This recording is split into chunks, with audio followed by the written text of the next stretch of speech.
हाय दोस्तों, आपका स्वागत है। मैं आशुतोष सर, हिंदी पाठशाला यूट्यूब चैनल मिर्ज़ापुर से। दोस्तों, आज हम लोगों का टॉपिक होगा व्यंजन का। पिछले वीडियो में हम लोगों ने स्वर के बारे में पढ़ चुका। दोस्तों, आज हमारा होगा व्यंजन। तो हमने पिछले वीडियो में बताया था आपसे व्याकरण के बारे में। व्याकरण के अंतर्गत ही हम स्वर और व्यंजन को पढ़ते हैं।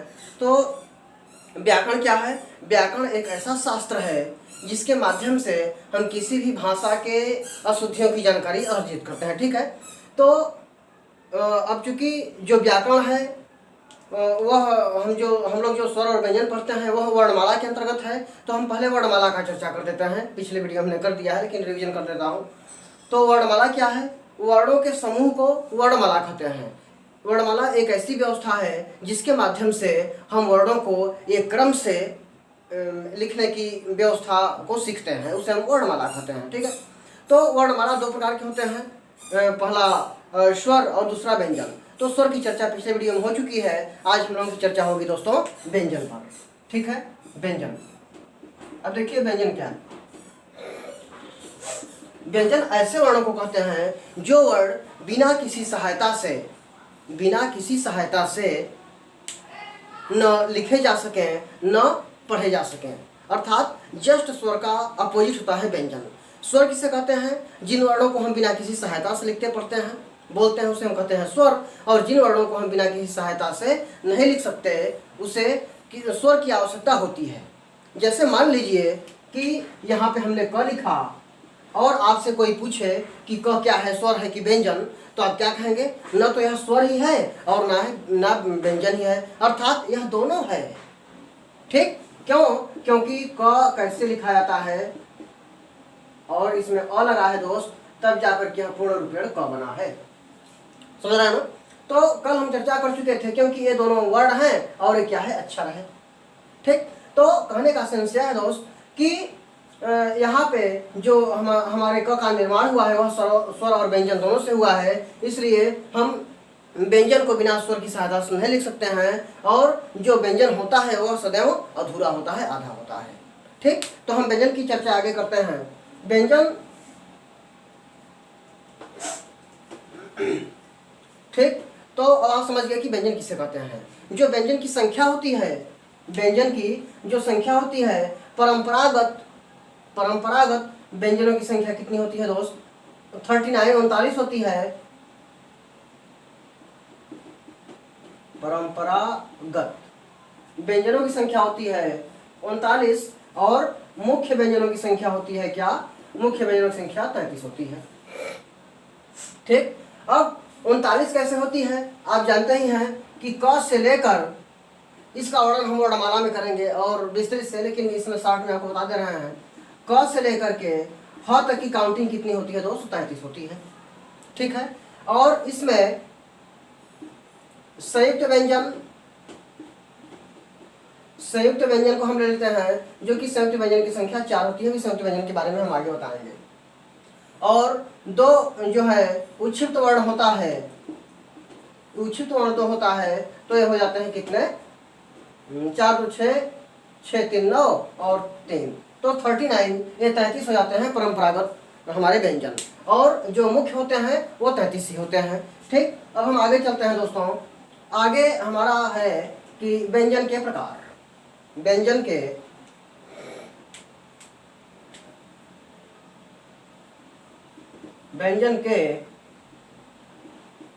प्रकार। ठीक है। तो व्यंजन के प्रकार, जैसे आपने देखा कल कि जो स्वर थे, स्वर के भी अनेक प्रकार होते हैं, उसी प्रकार से व्यंजन के भी अनेक प्रकार होते हैं। ठीक। तो पहला हमारा होता है दोस्त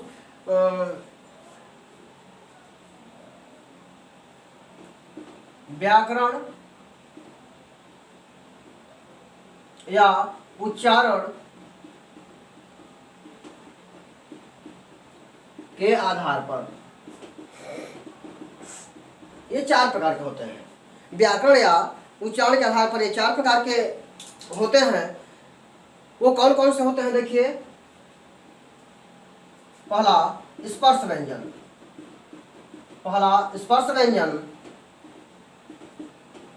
दूसरा अंतःस्थ व्यंजन, तीसरा ऊष्म व्यंजन और चौथा संयुक्त व्यंजन। संयुक्त व्यंजन, ठीक। अब स्पर्श व्यंजन क्या है? जिन वर्णों को बोलने से हमारी जिह्वा मुंह के अंदर के किसी भी एक अंग को स्पर्श करती है, छूती है, टच करती है, तो उसे हम कहते हैं क्या? स्पर्श व्यंजन। स्पर्श व्यंजन की संख्या कितनी होती है आपको हम बता दें। क से लेकर के म तक की संख्या, अर्थात इसकी संख्या होती है कितनी? 25, अर्थात 25 संख्या होती है दोस्तों स्पर्श व्यंजनों की, ठीक। स्पर्श व्यंजन को वर्गीय व्यंजन भी कहते हैं, जिसका हम चर्चा आगे करेंगे। अब अंतस्थ व्यंजन क्या है?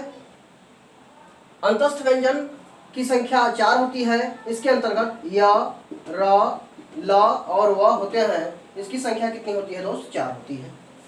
उष्ण व्यंजन की संख्या, उष्ण माने होता है, उष्ण माने गर्मी, जिन वर्णों को बोलने से हमारे मुंह से, नाक से गर्मागर्म हवा निकलती है उसे उष्ण व्यंजन कहते हैं। इसकी भी संख्या 4 होती है दोस्त। इसका नाम क्या है? श, श और स। हाँ, इसकी भी संख्या क्या होती है? इसकी भी संख्या 4 होती है, ठीक। इन तीनों स के नाम अलग अलग होते हैं। इस स को तालव्य स, इस स को मूर्धन्य स और इस स को दंत स कहते हैं। इस स को कहते हैं आप तालव्य स, इस स को आप कहते हैं मूर्धन्य स और इस स को आप कहते हैं दंतव्य स। अर्थात इस स का उच्चारण स्थान तालु होता है, इस स का उच्चारण स्थान मूर्धा होता है और इस स का उच्चारण स्थान दांत होता है। इसलिए इन तीनों स का नाम दोस्तों अलग अलग है। अब आप कंपटीटर हैं, इसलिए आपको इन तीनों स का नाम हमेशा जुबान पर होना चाहिए। अगला है आपका संयुक्त व्यंजन। संयुक्त व्यंजनों की भी संख्या 4 होती है। उनके नाम देख लीजिए, छ, त्र, ज्ञ और क्या है? स्र। इसकी भी संख्या कितनी होती है दोस्त? 4 होती है। तो व्याकरण या उच्चारण के आधार पर हमारे जो है कि 4 प्रकार के व्यंजन होते हैं। अब सबसे मुख्य होता है क्या? है आपका संयुक्त व्यंजन। संयुक्त व्यंजन मतलब होता है कि जो व्यंजन 2 या 2 से अधिक व्यंजनों से मिलकर के बने होते हैं उससे हम कहते हैं क्या? संयुक्त व्यंजन। अब ध्यान देंगे आप कि संयुक्त व्यंजन जो है ये 2 या 2 से अधिक वर्णों से मिलकर बने होते हैं। अब इसको आप ध्यान से देखेंगे, आप देखेंगे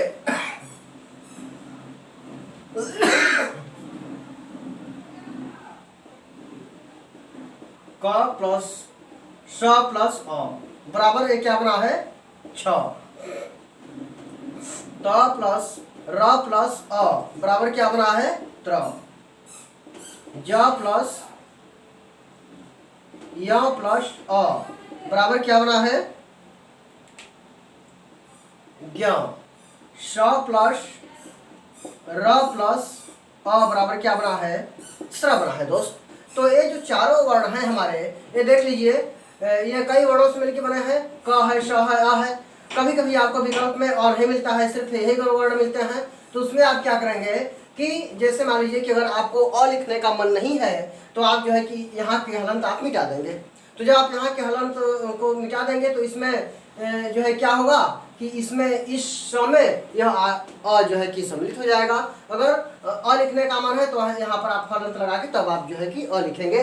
तो ऐसे क्या होगा दोस्त? ऐसे जो है ऐसे विकल्प में हमारे पूछते हैं, कभी कभी दोनों में हलंत देता है, कभी कभी इसमें नहीं देता है, इसमें देता है, कभी कभी इन दोनों में नहीं देता है, तो कभी कभी इसमें दिया है, इसमें नहीं दिया। तो यही विकल्प हमारा सही होता है। आप समझ गए होंगे। इसी प्रकार से सबसे सारे, अगर आपको इसमें अ लिखने का मन नहीं है तो इस यहाँ पे र का हलंत तो मिटा दीजिए और यहाँ से भी अ हटा दीजिए। तो अब जो है कि हमारा कंप्लीट हो गया, क्योंकि इस र में भी अ है। उसी प्रकार से दोनों आप समझ गए हैं।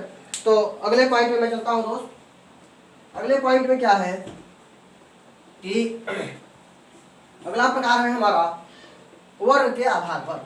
अब देखिए, वर्ग के आधार पर जो व्यंजन है वो कितने प्रकार के होते हैं, जिसे वर्गीय व्यंजन भी कहते हैं। स्पर्श व्यंजन को ही हम वर्गीय व्यंजन कहते हैं।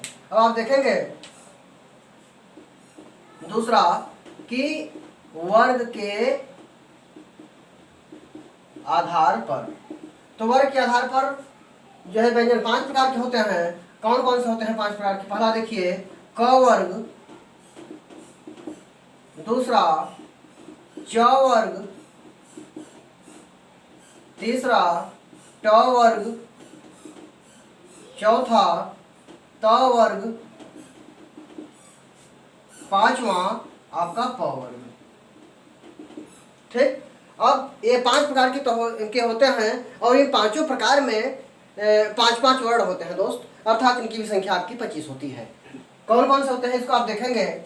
इसमें होता है क, ख, ग, घ और अंग।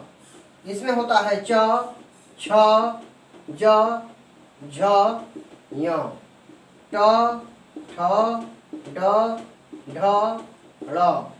इसमें त, थ, द, ध, न। इसमें प, फ, ब, भ, म। इस वर्ष व्यंजनों की संख्या कितनी होती है? 25 होती है। ठीक है। तो यह है आपका वर्गीय व्यंजन। वर्गीय व्यंजन मतलब होता है कि वर्गीय व्यंजन 5 प्रकार के होते हैं, क वर्ग, च वर्ग, ट वर्ग, त वर्ग और प वर्ग, और हर वर्ग में 5-5 वर्ण होते हैं, अर्थात 25 वर्ण जो है आपके होते हैं वर्गीय व्यंजन में, अर्थात वर्गीय व्यंजन में आपके 25 वर्ण होते हैं। अगला प्रकार है आपका घोष के आधार पर, जो कि घोष के आधार पर आपने स्वर ही पढ़ा था और अब व्यंजन ही पढ़ रहे हैं आप घोष के आधार पर। अगला है आपका घोष के आधार पर। 2 प्रकार के होते हैं घोष के आधार पर। पहला होता है आपका अघोष और दूसरा है आपका सघोष।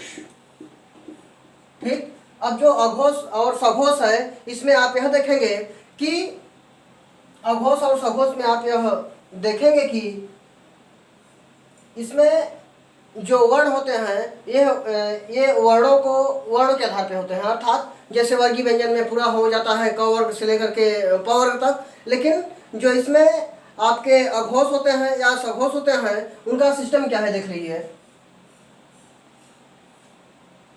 जैसे मान लीजिए कि आपको ट्रिक बता रहे हैं कि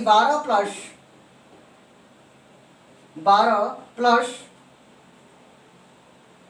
तीनों सौ,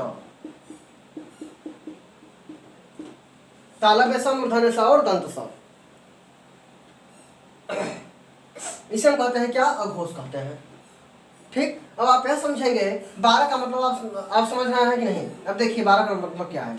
12 का मतलब है दोस्त कि हर वर्ग का पहला और दूसरा वर्ण, जैसे क वर्ग का क और ख, च वर्ग का च और छ, ट वर्ग का ट और ठ, ड वर्ग का त वर्ग का त और थ, प वर्ग का प और फ। तो हर वर्ग के पहले और दूसरे वर्ण को हम कहते हैं पहला वर्ग दूसरा वर्ण, अर्थात 12। 12 प्लस तीनों सौ, इतने वर्णों को हम कहते हैं क्या? अघोष कहते हैं। सघोष क्या है?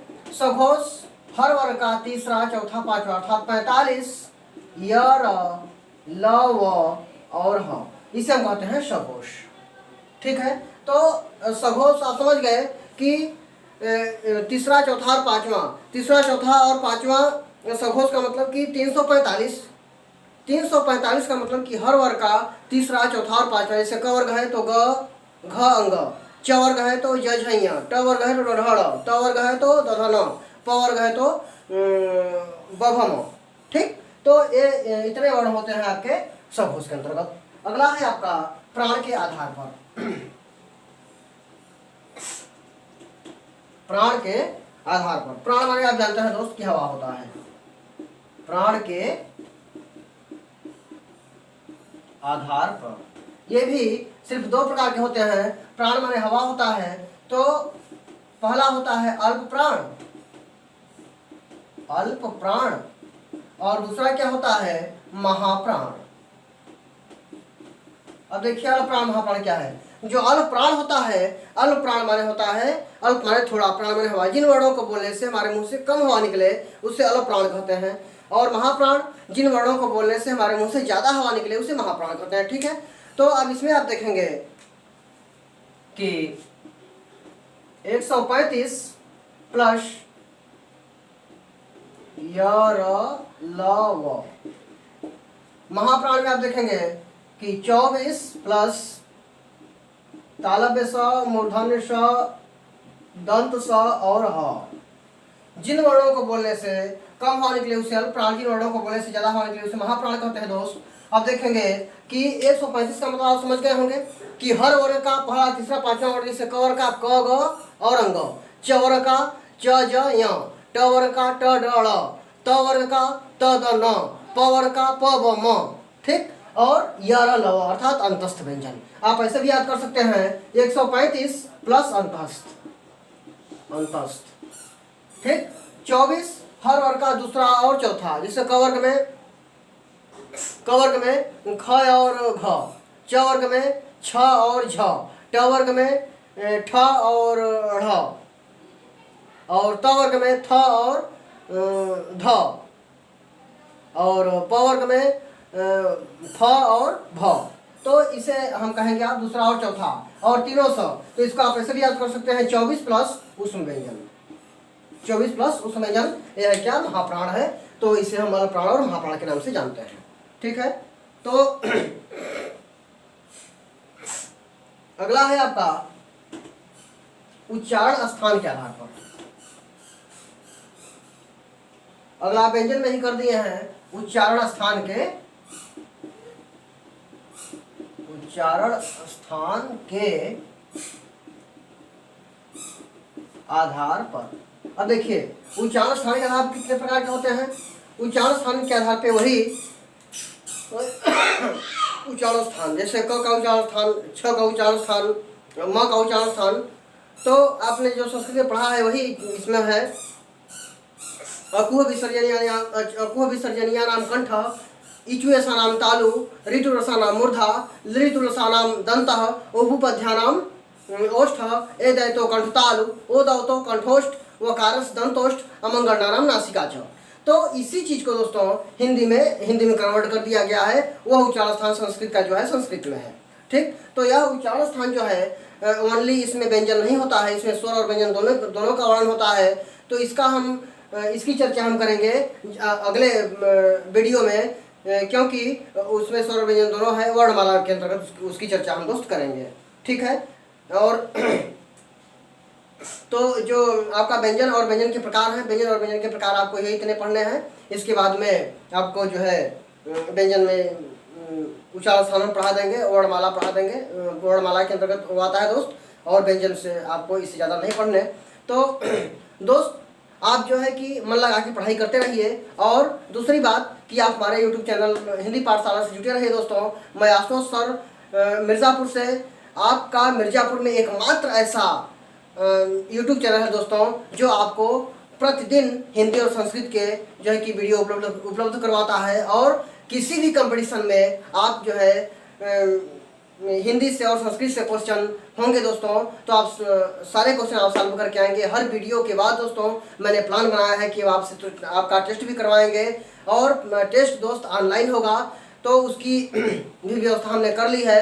लेकिन अभी कुछ जो है कि चैप्टर्स पढ़ा लें, उसके बाद में वीडियोस हम डालेंगे दोस्तों, ठीक है। तो आप जो है कि हंसते रहिए, मुस्कुराते रहिए, और जो है पढ़ाई करते रहिए, ठीक है दोस्त। All the best.